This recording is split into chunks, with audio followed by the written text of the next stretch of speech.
Olá, eu sou Keia, estou com Bruno, César, Jonathan e Nicolas para apresentar o projeto 4 de QTA. Bom, a história da geração de energia pode ser datada desde os primeiros estudos de condução elétrica, marcada principalmente pela famosa garrafa de Leyden, que foi o primeiro dispositivo capaz de armazenar e descarregar energia a qualquer momento. Com o avanço no campo, a geração e distribuição de energia tornaram-se realidade, começando pela primeira rede de distribuição e geração, a Power Station de Thomas Edison. As primeiras usinas de geração foram, então, termoelétricas, que, de forma simplificada, funciona pelo aquecimento de uma caldeira com água, onde o vapor gerado move as pás de uma turbina. Os primeiros combustíveis utilizados foram carvão e gás natural, que, apesar de baixo custo e abundância, liberam poluentes em rios e nos mares.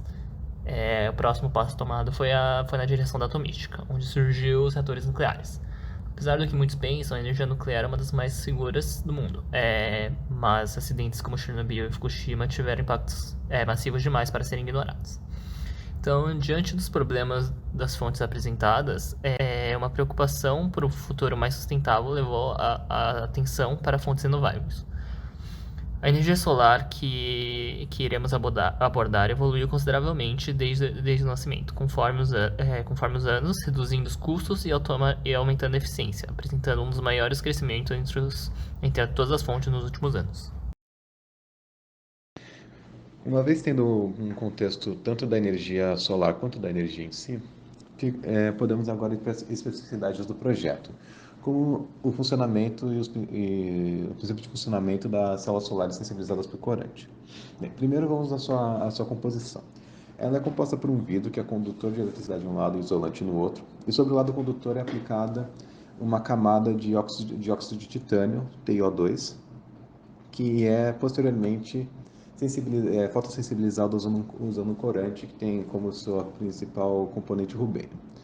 E o outro lado, o catodo, ele é feito usando o mesmo vidro condutor e sobre o lado condutor é aplicada uma camada de platina, que será o catalisador da reação.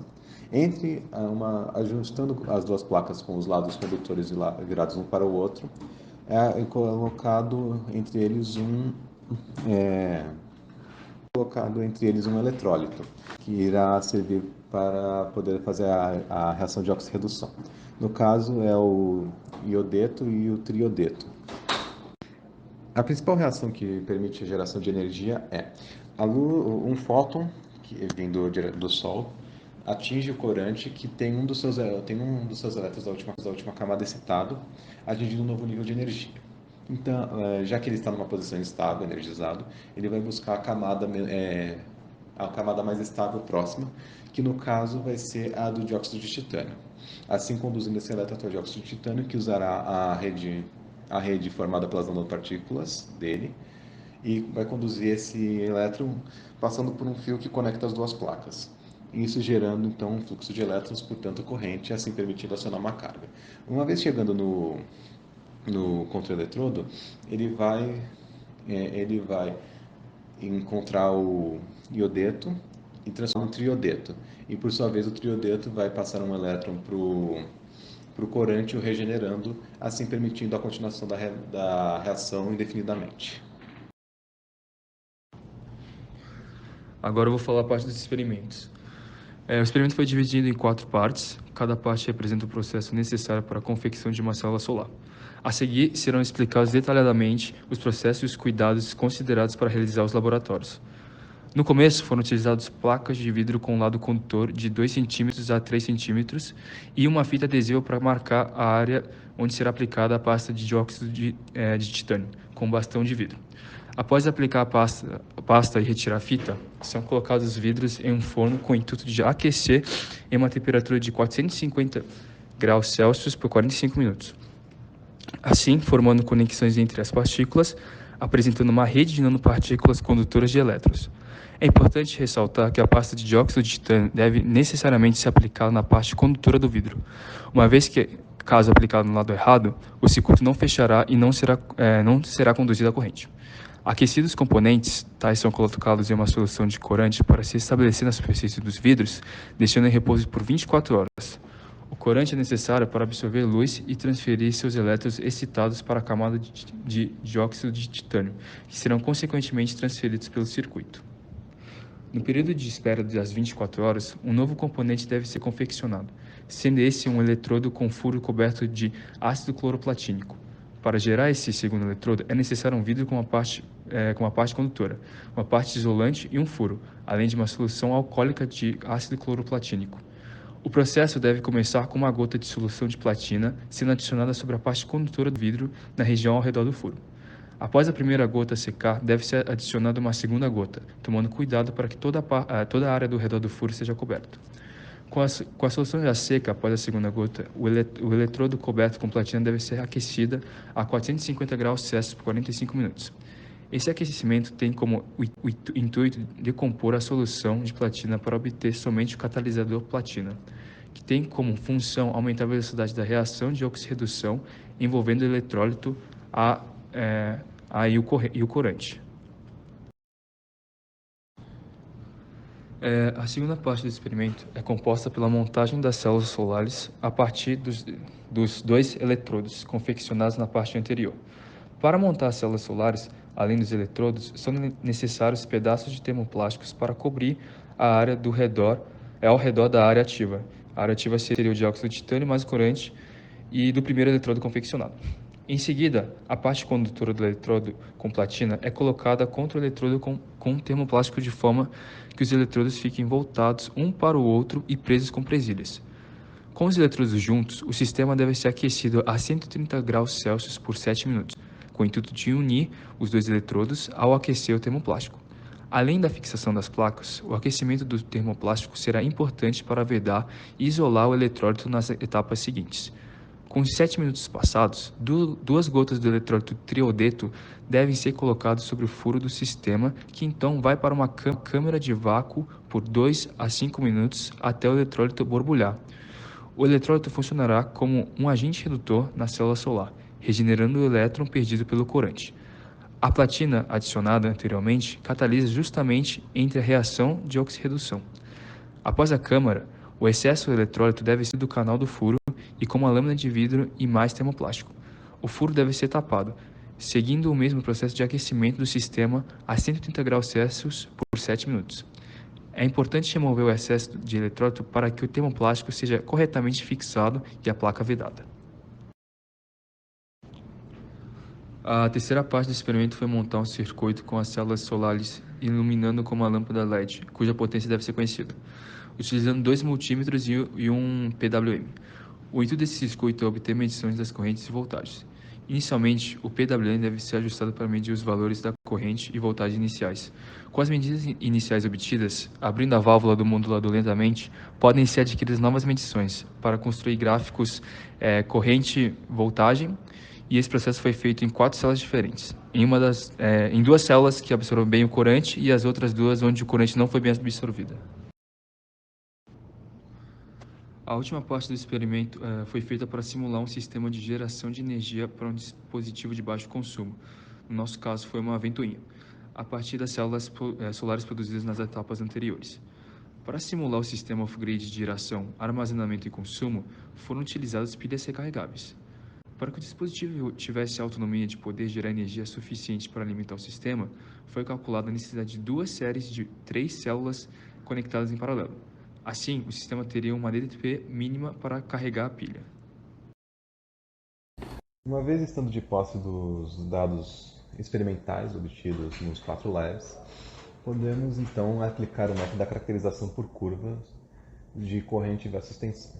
Com elas podemos descobrir diversas coisas, como a tensão do circuito aberto, a corrente de curto-circuito, a voltagem de potência máxima e a corrente de potência máxima, bem como o valor da potência máxima.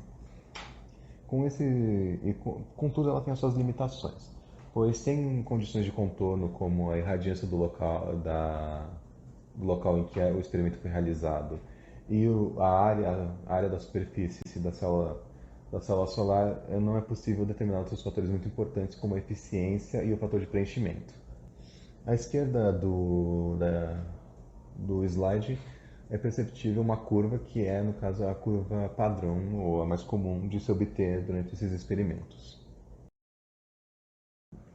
Uma vez sendo compreendido o funcionamento da caracterização por curvas de corrente e tensão, é possível compará-las com as curvas obtidas através dos dados coletados em laboratório. No caso da célula 1 e da célula 5, é perceptível que a parte final da curva ficou muito mais acentuada. Já para as curvas da célula 11 e da célula 9, é perceptível que elas não saem do zero. E isso se dá por causa de um incidente durante a realização dos laboratórios.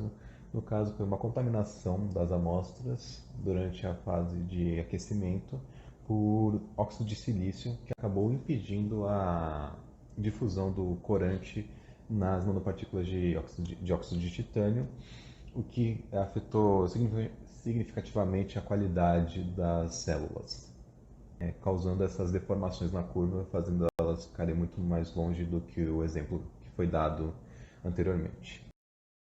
Em suma, nossos resultados podem ser resumidos nas 4 tabelas no slide, sendo bem perceptível a falta de corrente nas células 11 e 9 e um comportamento mais próximo do esperado nas células 1 e 5, sendo que a 5 tem uma perca muito maior do que a 1, devido muito provavelmente à contaminação pelo óxido de silício. Como foi mencionado pelo Q no resumo do laboratório 4, nós dimensionamos um sistema utilizando as placas que nós fabricamos em laboratório. Para determinar os parâmetros do sistema, primeiro descobrimos tanto a corrente quanto a voltagem mínima para a operação da ventoinha, que foi de 0,01 ampere e 0,1 volt, dando assim a potência que ela consome é de 0,001 watt.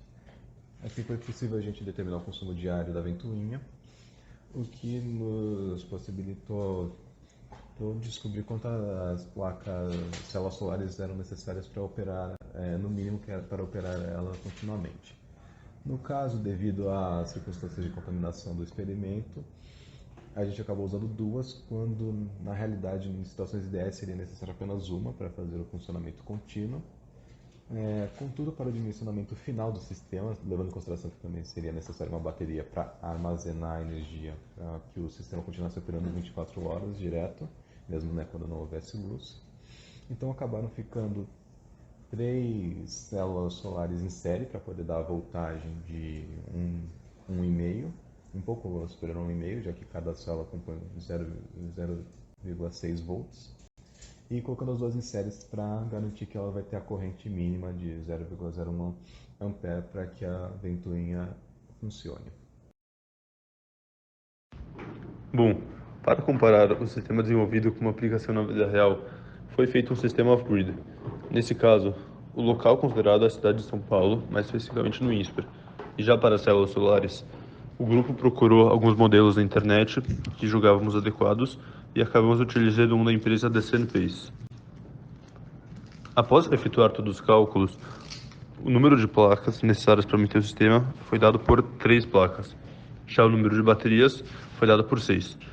Percebe-se que o tempo de retorno do investimento é demasiadamente elevado, considerando também que o tempo de vida dos painéis solares é em média de 25 anos.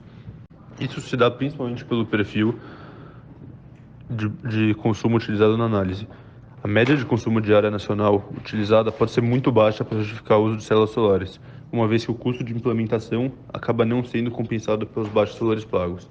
Talvez para residências com maiores taxas de consumo, o uso desse sistema seja justificado, mas teria que ser maior que a média. Enfim, por último, fazendo algumas comparações entre o sistema desenvolvido no laboratório e o sistema apresentado acima, a principal semelhança é a completa independência de fonte externa de geração de energia, dependendo apenas da energia solar. Mas a diferença entre os dois é que a escala de geração das células do laboratório tem uma potência na escala dos microwatts e os painéis do sistema real geram uma potência na escala dos watts. Uma outra diferença também é a eficiência, sendo que dos painéis solares podem chegar a 20%, enquanto as células do laboratório só atingem no máximo 5%. A última diferença está nos materiais.